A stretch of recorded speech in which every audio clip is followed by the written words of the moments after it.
Արեա 51, վայր, որը տասնամյակներ շարունակ եղել է կառավարման ստերի, գաղտնի փորձարկումների և անհետացած մարդկային ճակատագրերի գերեզմանը։ Այսօր մենք կբացենք այն դռները, որոնք պետք է մշտապես փակ մնային։ Ի դեպ, ուզում եմ հատուկ շնորհակալություն հայտնել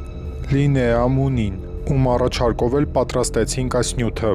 Պատրաստ եք ընկանվել մոլորակի ամենաչարագուշակ գաղտնիքների մեջ։ Ուրեմն սկսեցինք։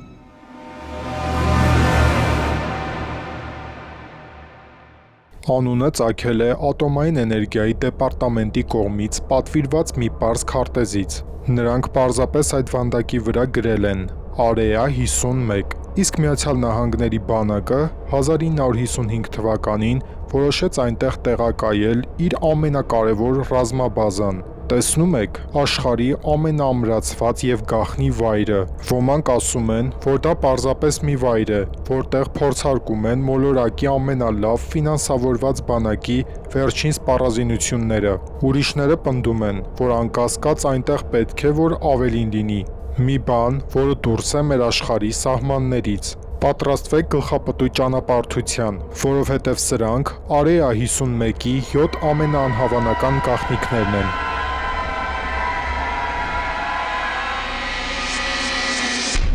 Արեա 51-ի ամենաբացահայտված առեղծվածներից մեկն այն է, որ այն կառուցվել է մի հին վայրի վրա, որտեղ բազմաթիվ ատոմային զենքեր են փորձարկվել։ Այո, մոլորակի ամենագաղտնի վայրում պայթեցրել են ոչ թե մեկ, այլ մեծ հզորության մի քանի միջուկային զենքեր։ Հաշվի առնենք, որ Արեա 51-ը գտնվում է անապատի մեջտեղում։ Ինչու որոշեցին բազան հենց այնտեղ կառուցել, չնայած ռադիոակտիվ վտանգին, որը մինչ օրս պահպանվում է։ Դա երբեք չի պարզաբանվել։ Ինչ հատուկ բան կա այդ տարածքում։ Մոհավե անապատը հսկայական է և զբաղեցնում է մի քանի նահանգ։ Այնուամենայնիվ, հրահանգը եղել է գաղտնի ռազմաբազան կառուցել հենց Արեա 51 անվանված վայրում։ Ոչ ոք չի բացահայտել, թե ինչու էր այդ ճնշումը։ Միթե այն հատուկ տարածք է։ Ոմանք այդպես են ասում, բայց սա ընդամենը այդ վայրի գաղտնիքների սկիզբն է։ Արեա 51-ը հսկայական է։ Մենք խոսում ենք ոչ միայն բազայի, այլ նաև շրջակա այն ամբողջ տարածքի մասին, որտեղով անցնել չի կարելի։ Երբ նախագահ Դուայթ Էյզենհաուերը 1955 թվականին հայտարարեց բազայի ստեղծումը, ամերիկյան կառավարության գաղտնի ուժերը ոչ միայն դա արեցին, այլ նաև ստիպված եղան մեծ քանակությամբ կեղտոտ աշխատանք կատարել։ Ներկայացնում եմ շիհանների ընտանիքին, որոնք Մոհավի անապատում մեծ տարածք ունեին։ Կառավարությունն առաջարկեց $5.2 միլիոն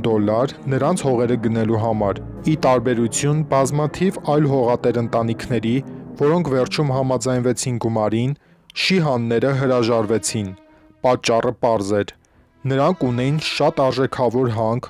որը դեռ նոր էր սկսվել շահագործվել։ Բայց դրանից հետո, հեռանալուց հրաժարվելու պատճառով, նրանց դեմ անողոք ահաբեկչական շարժում սկսվեց։ Տան մոտակայքում զինվորական փորձարկումներ էին անում։ Նրանց սեփականությունը ռմբակոծվում էր։ Ամեն քայլափոխի սպառնում էին նրանց։ Կառավարությանը չէր մտահոգում, որ ընտանիքը ռադիացիայից լուրջ վնասներ էր կրում։ Այնտեղ ապրող շիհանները մահացան, և մինչև օրս նրանց ժառանգները փորձում են փոխհատուցում ստանալ։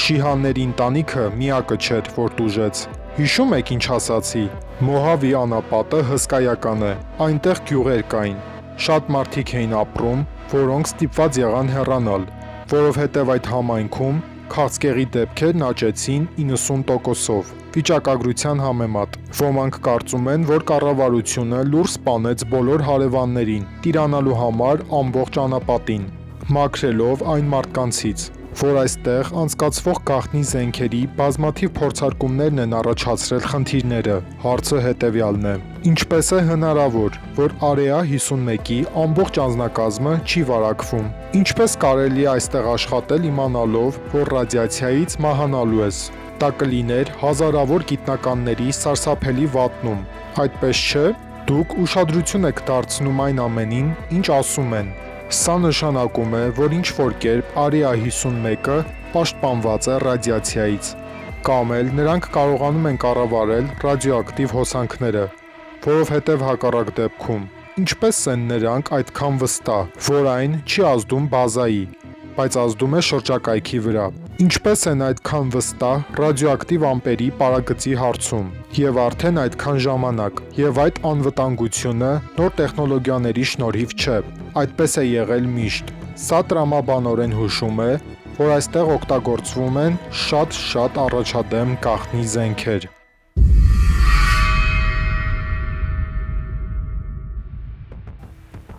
Երբեմն համացանցը շփոթեցնում է մեզ։ Երիտասարդ սերունդը հակված է հավատալու, որ աշխարհը միշտ եղել է այնպիսին, ինչպիսին այսօր է։ Մյուս կողմից, շատ տարեցներ մոռանում են, թե ինչպիսին էր աշխարհը նախքան համացանցի հայտնվելը։ Մոռացել են, որ աշխարհը այլ էր։ Դրա համար էլ սա անհավանական կթվա։ Տեղեկատվությունը նախկինում շատ ավելի դանդաղ էր հոսում, քան հիմա։ Չնայած դրան, Area 51-ը բոլորի կողմից իմացվող գաղտնիք էր, այնքան ակնհայտ գաղտնիք, որ նույնիսկ ամոթալի էր։ Այս լուսանկարները համացանցի հայտնվելուց շատ առաջ են արվել։ Մարդիկ արդեն կասկածում էին, որովհետև ԱՄՆ կառավարությունը միայն 2013 թվականից ընդունեց, որ Area 51-ը գոյություն ունի։ Մինչ այդ, բազայի ցանկացած հիշատակում արժանանում էր ոչ միայն զարմացած հայացքների, այլև անհավանական ստերի։ Վերջապես Բարակ Օբաման որոշեց, որ մեծ հիմարություն է շարունակել ժխտելը, բայց սա հասկացնում է մեզ, թե ինչպես եւ ինչ աստիճանի կարող է ստել կառավարությունը։ Այլմոլորակայինի հայտնի դիահերձումը։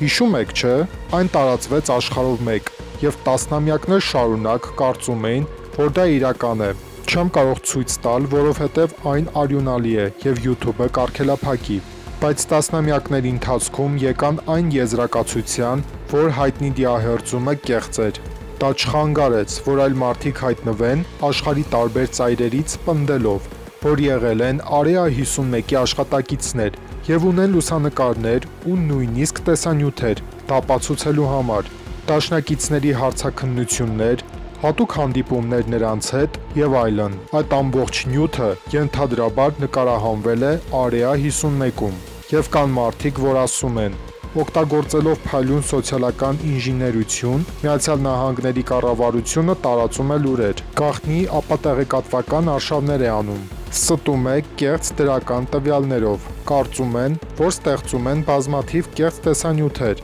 ինչպիսին ձեր տեսածն է, որպիսի հետո ոչ ոք չհավատա, որ իրական ֆիլմը, ինչ էլ որ այն լինի, իսկական է։ Ասում են, որ շատ աշխատակիցներ դավաճանել են կառավարությանը եւ խոսել մամուլի հետ, եւ այդ պատճառով են ձեռնարկում այդ միջոցները, այնպես որ սա մտածելու տեղիք է տալիս, որ տեսանյութը կամ լուսանկարներն են իրական։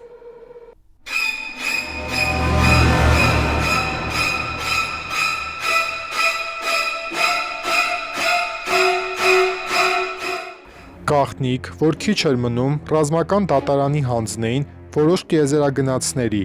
որտեղ հնարավոր է դավաճանության համար նրանց մահապատժի դատապարտեին։ Բարեբախտաբար ՆԱՍԱ-ն միջամտեց նրանց գործին։ 1973 թվականն էր։ Կապսուլան կոչվում էր Skylab 4, թարգմանաբար երկնային լաբորատորիա։ Այն 3 տիեզերագնացներից կազմված անձնակազմով առաքելություն էր։ Նրանք էին Ջերարդ Քարը, Էդվարդ Գիբսոնը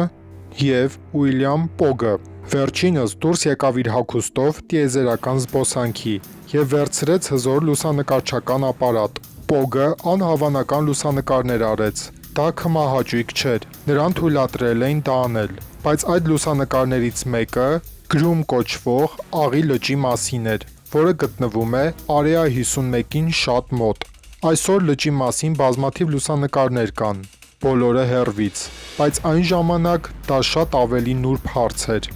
Ինչ էլ որ լճում լիներ, այն այսօրվա պես թաքնված չէ։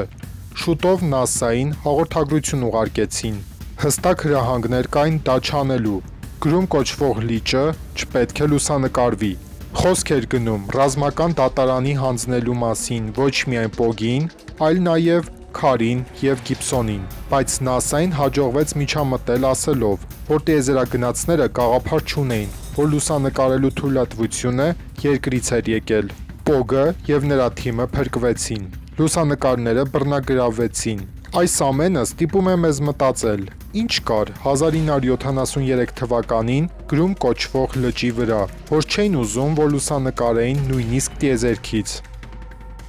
Այն ամենից հետո ինչ տեսանք, ինչ է բնակվում այստեղ առաջին տեղում։ Ինչ կարելի ասել Արեա 51-ի մասին, որ արդեն ասված չէ։ Մի բան կա եւ այն թարմ է։ Այն սկսվեց Facebook-ից։ Մի խումբ բացվեց հետևյալ դրույթով. Եկեք ներխուժենք Արեա 51։ Նրանք չեն կարող կանգնեցնել մեզ բոլորիս, բավական է գաղտնիքներին։ Միտքը հսկայական մարդկանց խումբ հավաքելն էր եւ դեպի Արեա 51 քայլելը։ 200,000 մարդ ստորագրեց, խոստովանելով գնալ։ 24 ժամվա ընթացքում արդեն ավելի քան 1 միլիոն մարդ կար։ Ակնհայտ է, որ ոչ բոլորը կներկայանային, բայց ենթադրենք 50,000 մարդ էր հավաքվել, կամ 100,000-ը Միացյալ Նահանգների տարբեր մասերից, եւ նրանք պատրաստ էին քայլելու դեպի Արեա 51։ Հարցը ակնհայտորեն լուրջ էր, որովհետեւ էջի ստեղծողը հետեւյալ հաղորդագրությունը թողեց. Պարզապես մտածեցի, որ զվարճալի կլիներ ինտերնետային կատակ անելը։ Ես պատասխանատու չեմ, եթե իրականում մարդիկ որոշեն ներխուժել Արեա 51։ Խեղճ տղան ընկավ իր իսկ թակարդը, որովհետև Արեա 51-ի մի խոսնակ ակնհայտորեն բարձրաստիճան զինվորական ասաց, եւ Washington Post-ը այսպես է մեջբերել. Արեա 51-ը ուսումնական վայր է, բաց Միացյալ Նահանգների ռազմաօդային ուժերի համար։ Մենք հորդորում ենք յուրաքանչյուրին, ով կփորձի մտնել Արեա 51, որտեղ մարզում ենք մեր զինված ուժերը, մենք պատրաստ ենք պաշտպանել Ամերիկան եւ նրա ունեցվածքը ցանկացած գնով։ Մի քանի բառով այս հաղորդագրությունը թեկուզ կարճ, բայց հստակ էր։ Եթե գալիս եք այստեղ եւ անցնում անվտանգության պատնեշը, բազաներխուժելու մտադրությամբ, մենք սպանելու ենք ձեզ բոլորիդ։ Կարևոր չէ 100,000 եք, թե կես միլիոն։